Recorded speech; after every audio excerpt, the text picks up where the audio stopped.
Good morning student. हम कर रहे हैं एक्सरसाइज 5.2 जिसमें लास्ट 2 क्वेश्चन है 5 और 6 जो कि अभी हम कर रहे हैं। क्वेश्चन नंबर 5 में देखो, ये आपको आकृति दे रखी है और इसे कहा है कि कोण ए बी सी बराबर 70 डिग्री है। ए बी सी यानी कोण बी जो है बी पर 70 डिग्री का कोण बन रहा है। अब इस आकृति को देखकर आपको डी जी सी और डी ई एफ जो है करनी है, और इसमें बोल भी रहा है कि दो कोणों की भुजाएं समांतर है। भुजाएं भी जो है वो समांतर है। तो जब भुजाएं समांतर है तो आप देखो डी जी सी यानी अपने को ये वाला कोण पूछना है। तो आप देखो कि ये दो रेखाएं, अगर मैं इसको आगे बढ़ा दूं तो ये दोनों रेखाएं समांतर हो गई। कौन सी? ये ए और डी रेखा समांतर हो गई। तो जब ये दोनों रेखाएं समांतर हो गई यानी मैं लिख देती हूँ ए समांतर है डी के। ठीक है, तो जब ये दोनों रेखाएं समांतर हो गई तो ये प्रतिच्छेदी रेखा हो गई। इसको आगे बढ़ा दिया तो ये 70 डिग्री इसके बराबर हो जाएगा जी के, और ये कितना हो जाएगा? कारण क्या हो जाएगा? संगत कोण। तो क्या हो जाएगा कि कोण डी जी सी किसके बराबर हो जाएगा? कोण ए बी सी के। और इस हिसाब से ये क्या है? 70 डिग्री है। तो कोण डी जी सी भी क्या हो जाएगा?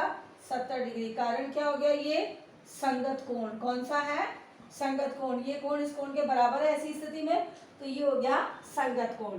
दूसरा बोल रहा है सेकंड आपका, यहाँ लिख देती हूँ डी ई एफ। सेकंड कोण डी ई एफ। अब डी ई एफ जरा देखो, डी ई एफ। तो आप अगर आप इस लाइन को जरा आगे बढ़ाओ तो आप देखो कि सी और एफ को मैं मान लेती हूँ समांतर। सी और एफ समांतर लाइन है, तो उस हिसाब से जब ये दोनों समांतर लाइन है तो ये वाला कोण इस वाले कोण के बराबर होगा। और ये अभी हमने निकाला कि ये 70 डिग्री है, तो ये भी कितना हो जाएगा? 70 हो जाएगा। तो कोण हमारा जो पूछा गया है, कोण डी ई एफ किसके बराबर है? डी जी सी के। डी जी सी के। और कोण डी जी सी किसके बराबर है? किसके बराबर है? ये ए बी सी के। कोण ए बी सी के अभी हमने निकाला D G C A B C के बराबर है। तो इसका मतलब ए बी सी 70 है, तो ये भी 70 हो गया, और ये 70 है तो डी ई एफ भी 70 हो गया। और इन सबका कारण क्या हो गया? संगत कोण। क्या हो गया? संगत कोण। इसका मतलब है कोण डी ई एफ जो है वो भी कितना डिग्री हो गया? 70 डिग्री। नेक्स्ट क्वेश्चन देखिए, क्वेश्चन नंबर 6। क्या एल व एम समांतर है? दो रेखाएं आपको दे रखी है इसमें, एल और एम।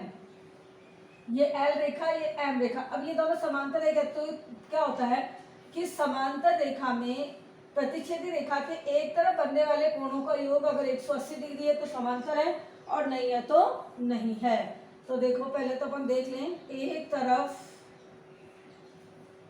बनने वाले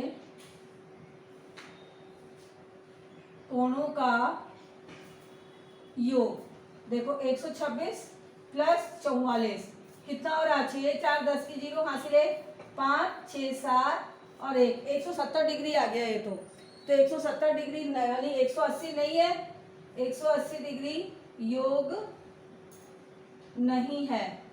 अतः एल व एम समांतर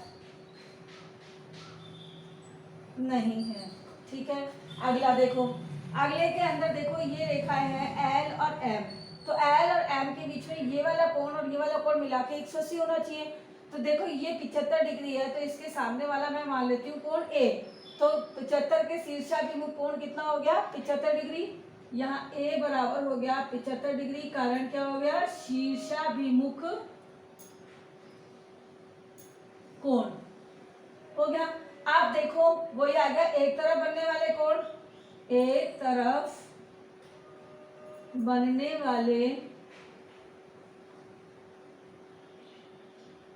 कोणों का योग करें तो ये हो गया 75 प्लस 75 कितना हो गया? 150 डिग्री। तो ये क्या है? योग 180 डिग्री नहीं है। अतः एल व एम समांतर नहीं है। थर्ड क्वेश्चन में आ जाओ। इस क्वेश्चन में देखो ये 57 है तो इसके सामने वाला क्या होगा, इसको ए मान लेती हूँ, तो ए भी कितना हो जाएगा 57, ए बराबर कितना हो जाएगा 57 का कारण शीर्षाभिमुख कोण। ठीक, अब कोणों एक तरफ बनने वाले कोणों का योग, एक तरफ बनने वाले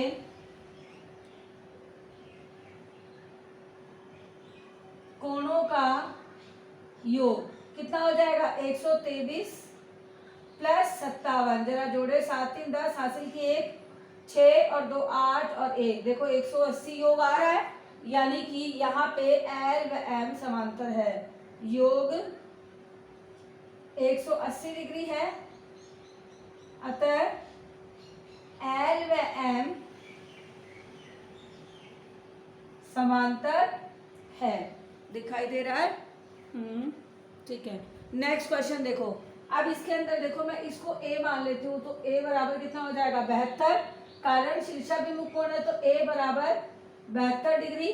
कारण क्या हो गया, क्यों बराबर है, शीर्षाभिमुख कोण, आमने सामने के कोण। ठीक है, अब जरा कोणों का योग देखें, एक तरफ बनने वाले कोणों का योग कितना आ रहा है 98 प्लस 72, 8 और 2 10 की 0 हासिल 1 9 और 1 10 और 7 17, 170 डिग्री हो गया, यानी योग 180 नहीं है, योग 180 डिग्री नहीं है, अतः एल व एम समांतर नहीं है।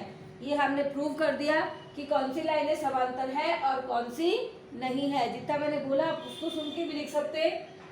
तो ये हो गई आज आपकी एक्सरसाइज 5.2, यानी कि आपका 5वीं प्रश्नावली पूरी हो गई है। नेक्स्ट क्लास में शुरू करेंगे प्रश्नावली से। Thank you.